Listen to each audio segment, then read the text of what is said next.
So good morning, everyone. Whilst I'm the Dean of a business school, my background's in engineering, and I was very, very fortunate. I was sponsored from school by a very large organisation. You've got to be quite old to know who they were. It's called ICI. Now, I went on to make drugs, legal ones, actually tamoxifen, but my passion was manufacturing, and I was also going to get married to a dairy farmer, so I needed to move to the southwest. So I joined a little scale-up company called Dyson.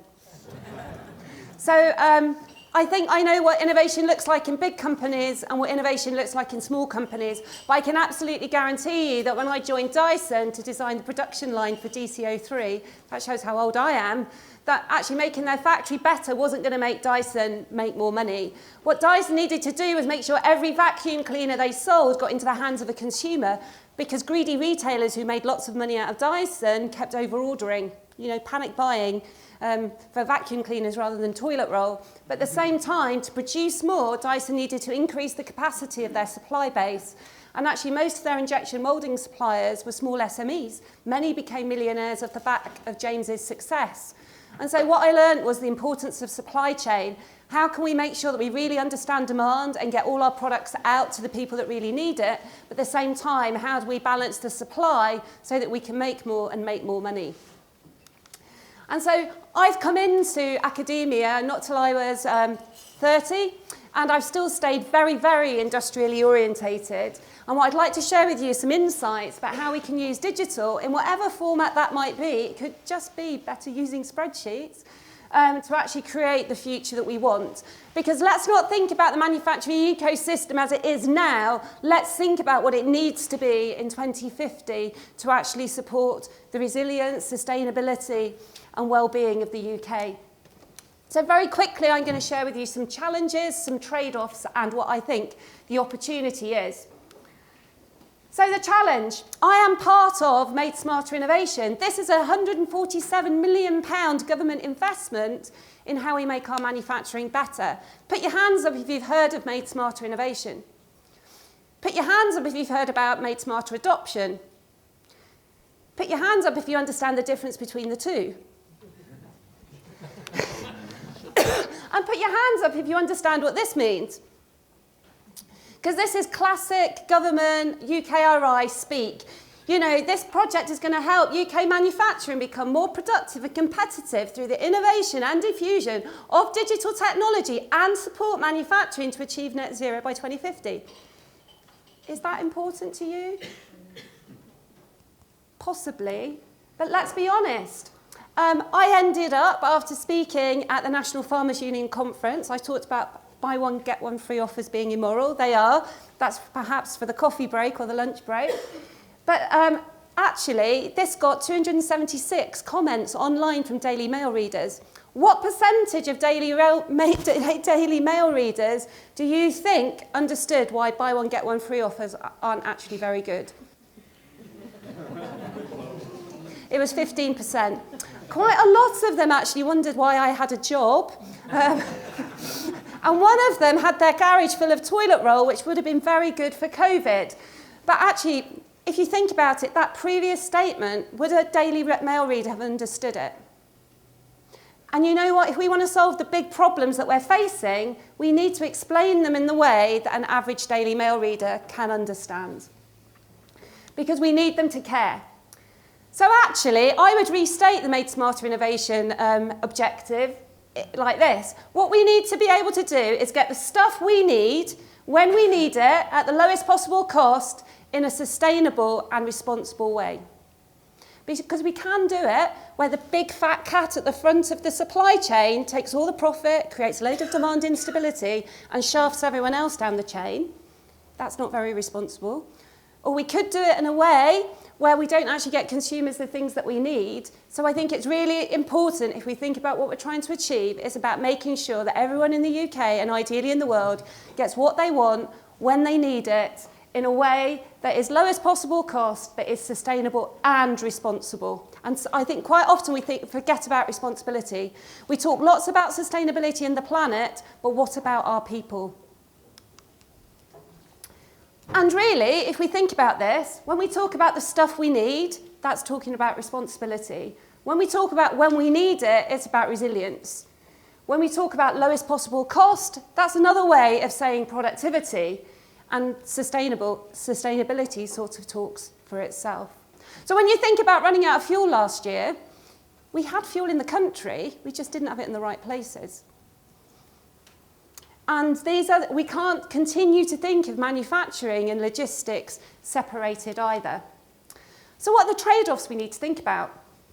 So if we're going to think about the stuff we need to actually start thinking about how we're more responsible, and also thinking about this fair return to all, we need to think about levelling up. We need to think about levelling up within our region, across our regions, but more importantly, across the world. Because actually, the first thing we need to think about is it stuff we need or stuff we want? How much stuff do you have in your houses that you never use, that actually you could give back, whether it be through some sort of recycling or a circular economy scheme, so that someone else could actually use it? Because the issue we have at the moment is overconsumption. United Nations Sustainability Goal number 12 talks about responsible consumption and production. And at the moment, we all overconsume. And the best ways to start to save the planet is to stop buying stuff that we don't need and to start using the stuff that's already in circulation. Because actually, we favour newness. A sign of our wealth and our prosperity is buying new stuff. Yet there's very good stuff already out there. I don't know how many of you shop in the sex shop. That's the CEX shop, not the SEX shop.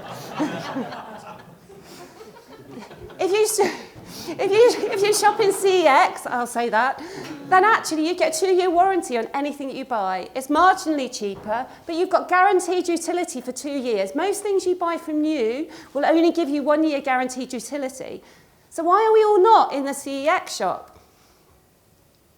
Because what we value, as I said, the other thing we need to think about is, do we actually need to own things? The average car is only used for 6% of the time. The rest of the time it's sat there doing nothing. So actually, should we not be using schemes, things like mobility as a service, so that we access things rather than have to own things? And actually, if we start to think about these things, we need to think about new economic models. How do we still enable firms to prosper whilst actually consuming less and decoupling consumption from production? Because basically, every single one of our industrial evolutions to date has been driven by consumption. It's why Ford made the car so cheap and paid his workers a living wage. It was so that they would buy his cars. But the next age of our evolution has to decouple consumption from production and think of different ways of doing economics, and maybe not the style that Liz Truss went down the route of. The second thing is we need to be resilient. Now, I saw lots of stuff during COVID about, did we lean out too much? Lean isn't about taking away the buffers. Lean isn't about taking out waste. Lean is about a set of values. Understand customer value, make it flow, at the pull of the customer. I've missed one out, in pursuit of perfection. I've missed one out, but basically it's all about understanding customer demand and then right-sizing your supply chains accordingly. If you know they're very variable, you've got to put in big buffers. If you know the demand's very stable, you can make those buffers smaller. What we've not done is invest the time in understanding our buffers. That's where my expertise lies. And actually, you can do most of it on a spreadsheet. There's fancier software if you want it, but it comes down to good planning. So what we need to understand is our buffers and make sure we've got the buffers that we need, rather than what we have historically done to reduce cost is just take all our buffers out. We need to get that balance between being proactive and reactive. And we once again need to balance that need against want. Because actually, supply chains are dead easy to manage.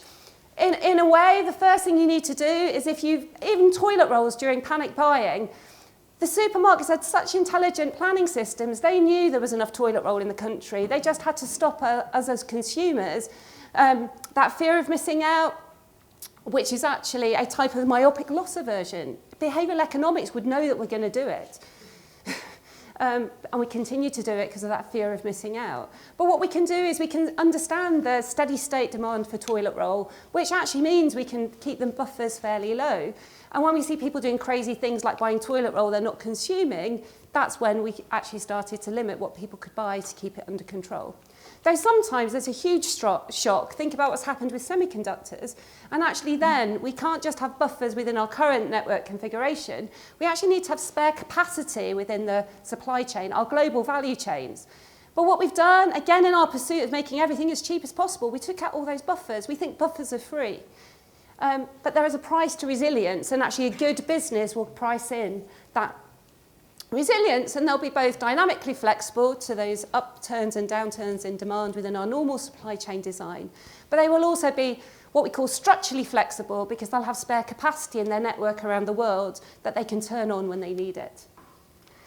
And in terms of lowest possible cost, these principles come through. It's all about how we segment our supply chains. It's all about understanding consumer demand. That's what I learned at Dyson.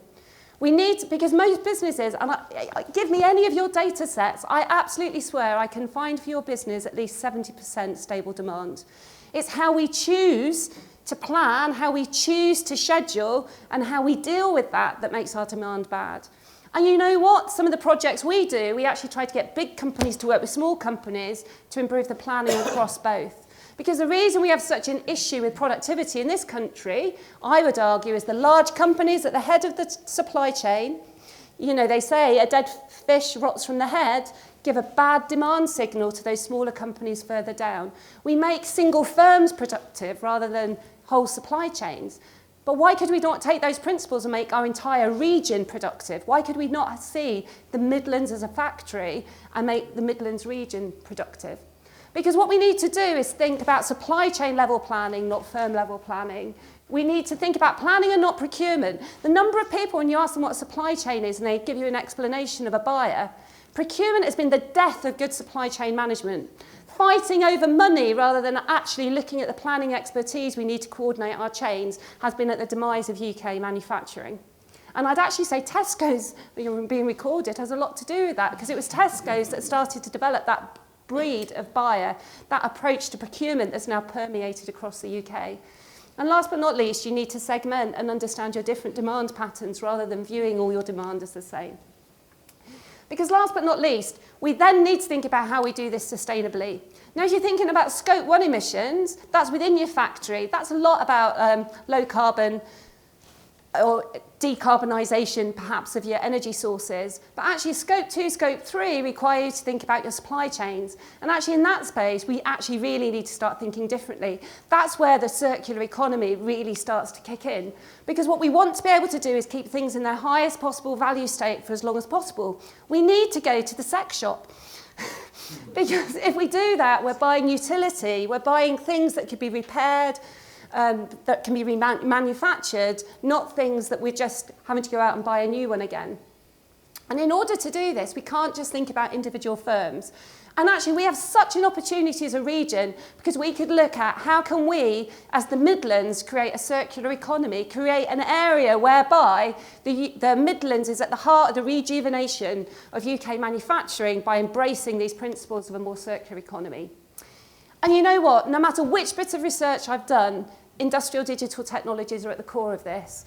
Whether or not we're looking at supply chain digital readiness, digital technologies are either helping you make your planning, your procurement, your manufacturing better, or for those of you that are enlightened enough, optimizing the end-to-end. You could be doing pilots on your lines, but really and truly, when you look at the big companies today, they have got pilots, startups of new business models, trying out totally different ways of doing business. If you then look at some work we did looking at what could the world look like if it was circular by 2035, the two most dominant drivers were how we used adoption of industrial digital technologies and how we improve supply chain integration. And if you even look at how Made Smarter Innovation are looking at things, they too see technologies as driving this forward.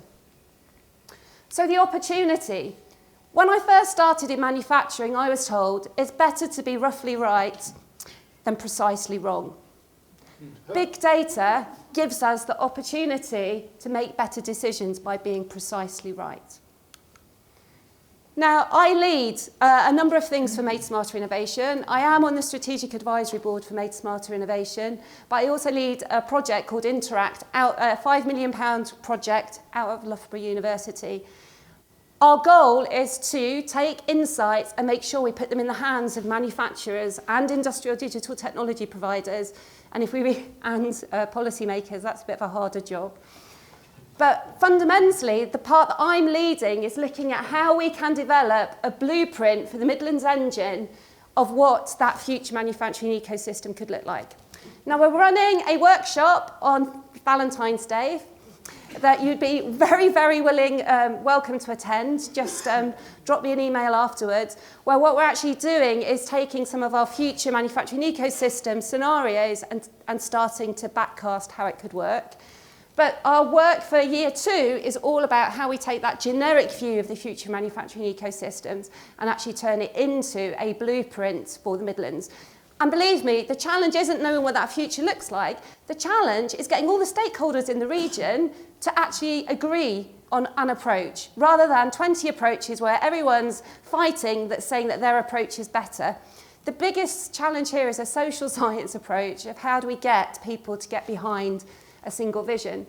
And then next year, for any of you who are interested, we want to do some pilots. With some companies that want to work out what they need to do to be on the next stage of this journey. We've got 4 scenarios at the moment.